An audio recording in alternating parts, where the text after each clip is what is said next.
Good morning, guys.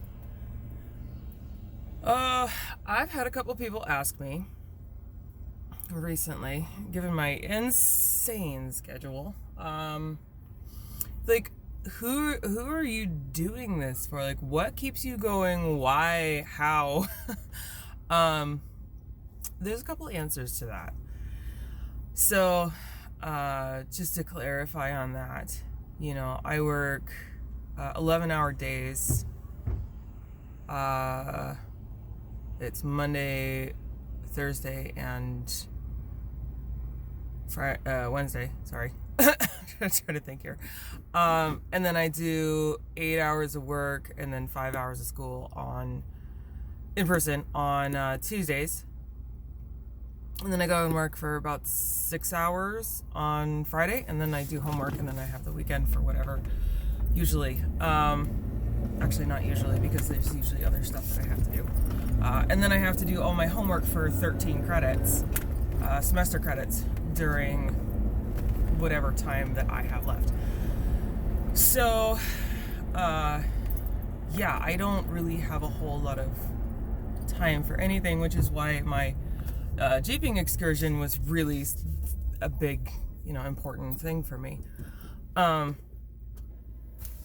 So why and how?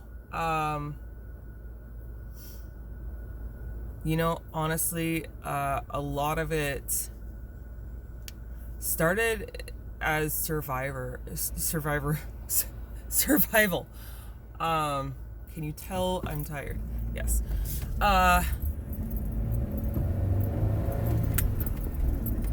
So when I initially got away from my abuser, I went and I stayed in a house that was in my mom's estate, and I probably mentioned this in a prior video, but there were some things that had happened that were largely instigated by the abuser that made that no longer a viable place to live. And in fact, that entire city was not a place that felt safe for me anymore. And, oh my gosh, I ate an avocado and I didn't really drink any water afterwards, so I'm like, I need water. Pro tip, guys, actually. I've got my Camelback on my seat here, my driver's seat, and I totally forgot about it, but I've got nice cold water in it.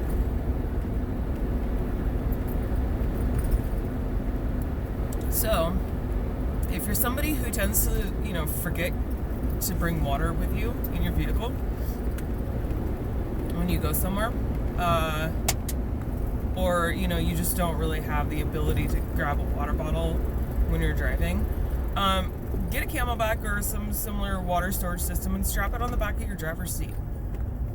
I promise, it really helps. So, I put mine in here for the Jeep drive, and I just left it in here. I'll refill it when I need to, but it's a 3 liter, so. Anyway, another pro tip, guys. I know I'm all over the place this morning, but get a jump pack for your vehicle. Jumping one vehicle off of another tends to be really, really hard for the one being jumped off of, and you don't really want to do it. If you can help it. Jump packs are the way to go. They've gotten relatively inexpensive, and you don't have to have another vehicle, especially if you're parked in a spot where you would need like 20-foot jumper cables in order to be able to jump off another vehicle. Just get a jump pack if you can, as funds allow. It's a good idea. Anyway, I keep one in my vehicles because you never know. I've had batteries go dead on me when I'm the only person parked, anywhere, and you don't want to wait for roadside assistance to come and jump your vehicle. Trust me. Anyway, why and how? So when I got out of that city where, I had gone to escape the abuser. Mind you, this was supposed to be a separation for the other party to work on their behavior so that I would feel safe coming back to them. So I ended up not being able to stay there. I wound up in a mountain town on the couch of a mechanic shop, washing my hair under like ice water that was running off of the roof, out of the drain that was just coming outside of the building, and taking sponge baths out of the sink because there wasn't a shower. And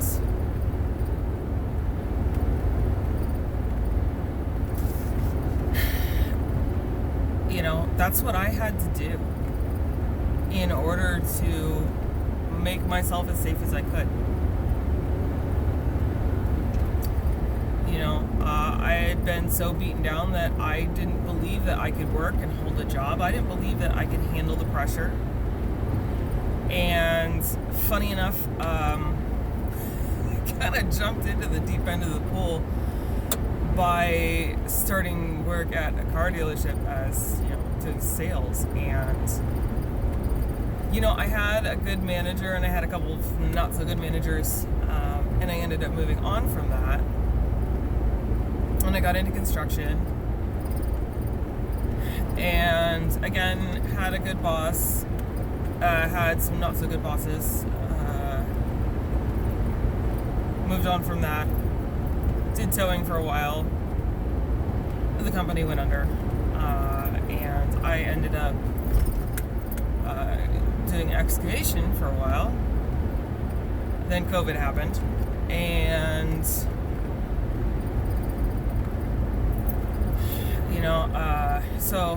layoffs. And then I went through FedEx, a super high pressure job. Oh gosh.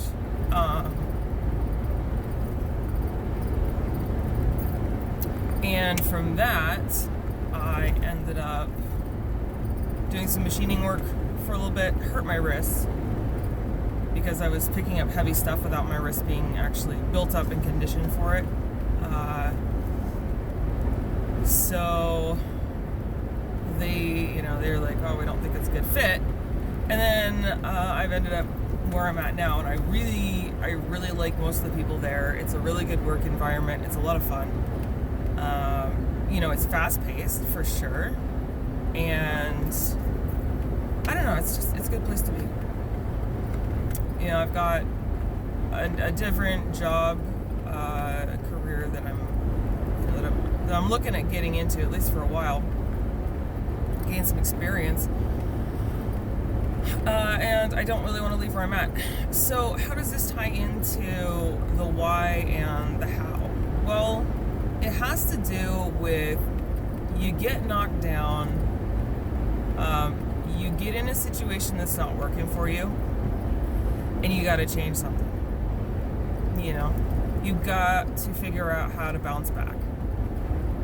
And that was something that had really been beat out of me because I had been trained to the disaster thinking, where when I was with the abuser, everything was the end of the world. It was a disaster. We have to deal with it right now. Oh my God. It was terrible. It was horrible. It was so stressful. Even the tiniest things, there was, you accidentally put dish soap in the dishwasher, right? Oh my God, it's the end of the world. It's the most horrible thing.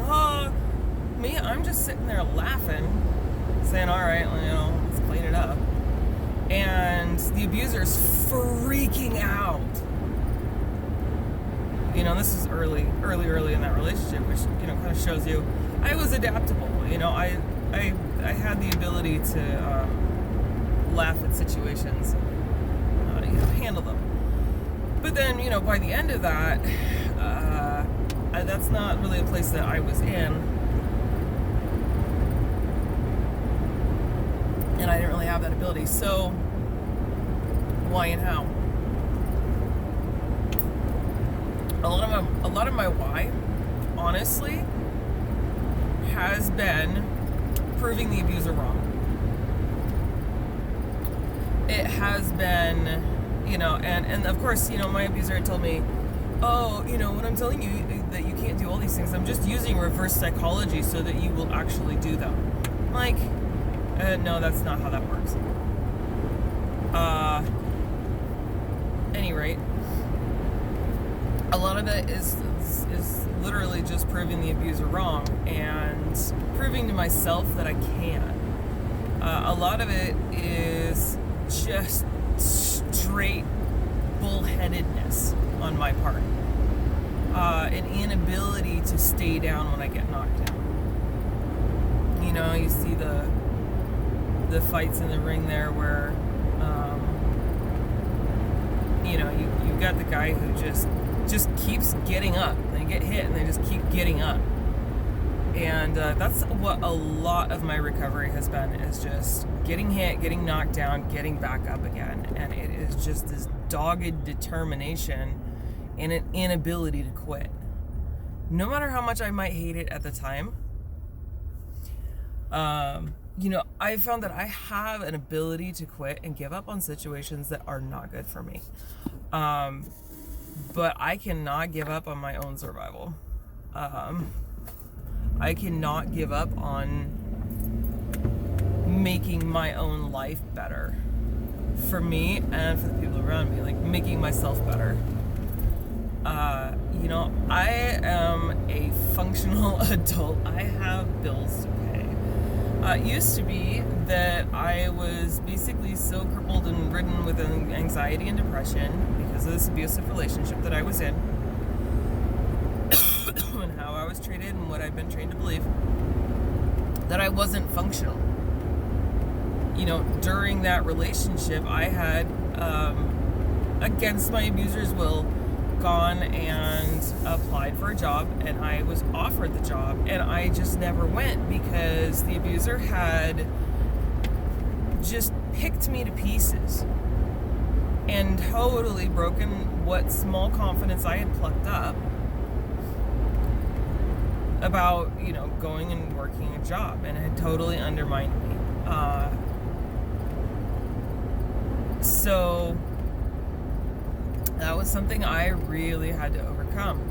But again, stubborn mulishness. I have in fact been told that I am as stubborn as a mule. And while in some cases that has worked against me, I've started to learn how to use that in my own best interest. So, if you are stubborn, if you are stubbornly holding on to some belief or something like that that is holding you back,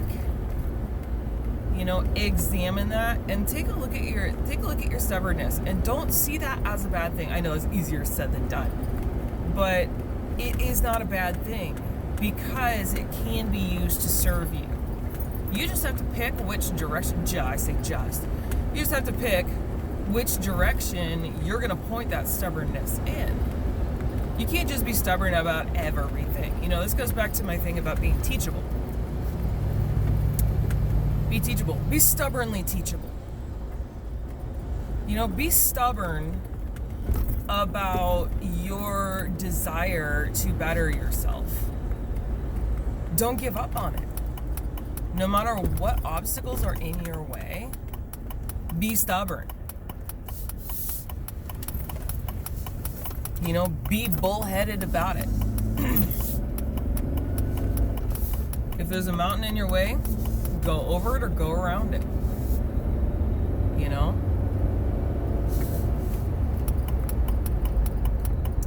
Take what you might think are your worst traits and make them work for you. That's a skill that I don't think a lot of us really have or appreciate. I'll talk more about the why and how, but I will say briefly that a lot of the why is because I did have somebody at kind of a crucial point in my getting out of the abusive relationship who really believed in me and encouraged me and I think probably pull their hair out trying to get me to see my own potential and my own, ability. But I couldn't see that. I couldn't appreciate that at the time. I was just like, no, you don't understand. I can't. But, I am not doing school and work just for myself. I am doing it for my kiddo, because it's important. There's more that I'm not going to go into right at this moment, but let's just leave it at that. I have a lot to do. I'm behind on my life schedule, I guess you could say, and darn if I'm going to let anything get in my way. So I may be burning the candle at both ends, but I'm doing my best to prevent burnout. So have a great day, guys.